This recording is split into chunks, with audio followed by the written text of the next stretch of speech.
রংপুর বিভাগ ইতিমধ্যেই ৩-০ গোলের ব্যবধানে কিন্তু তারা এগিয়ে রয়েছে। তারপর দ্বিতীয়ার্ধে মাননীয় প্রধানমন্ত্রী যখন মাঠে প্রবেশ করলেন, ওষ্ঠেরাঙা হাসির রেখা জীবন জাগে স্পন্দনে।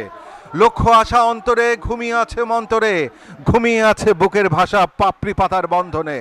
সকল কাটা ধন্য করে ফুটব মোরা ফুটব গো, অরুণ রবির সোনার আলো দুহাত দিয়ে লুটব গো। নিত্য নবীন গৌরবে ছড়িয়ে দিব সৌরভে, আকাশ পানে তুলব মাথা, সকল বাঁধন টুটব গো। সাগর জলে পান তুলে দে, কেউ বা হবে নিরুদ্দেশ, কলম্বাসের মতোই বা কেউ পৌঁছে যাব নূতন দেশ। জাগবে সারা বিশ্বময়, এপাক ভূমি নিঃস্ব নয়, জ্ঞান গরিমা শক্তি সাহস আজও এদের হয়নি শেষ।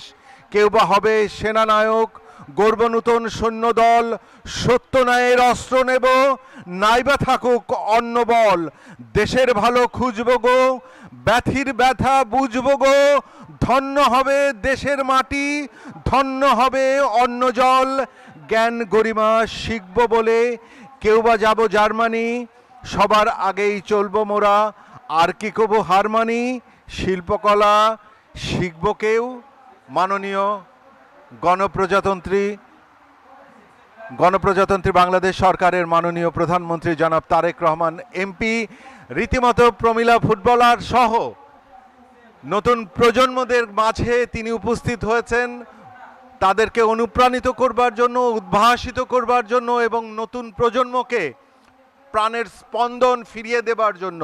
এবং আমরা এই ঢাকার আর্মি স্টেডিয়ামে সেই ধরনের কার্যক্রম দেখছি আজকের এই প্রমিলা ফুটবলের দ্বিতীয়ার্ধের স্কোর লাইন আপনারা জানেন যে ইতিমধ্যে রাজশাহী এবং রংপুর বিভাগের দুটি দলের মধ্যকার এই প্রমিলা ফুটবলে রংপুর বিভাগ ইতিমধ্যেই ৩-০ গোলের ব্যবধানে কিন্তু তারা এগিয়ে রয়েছে।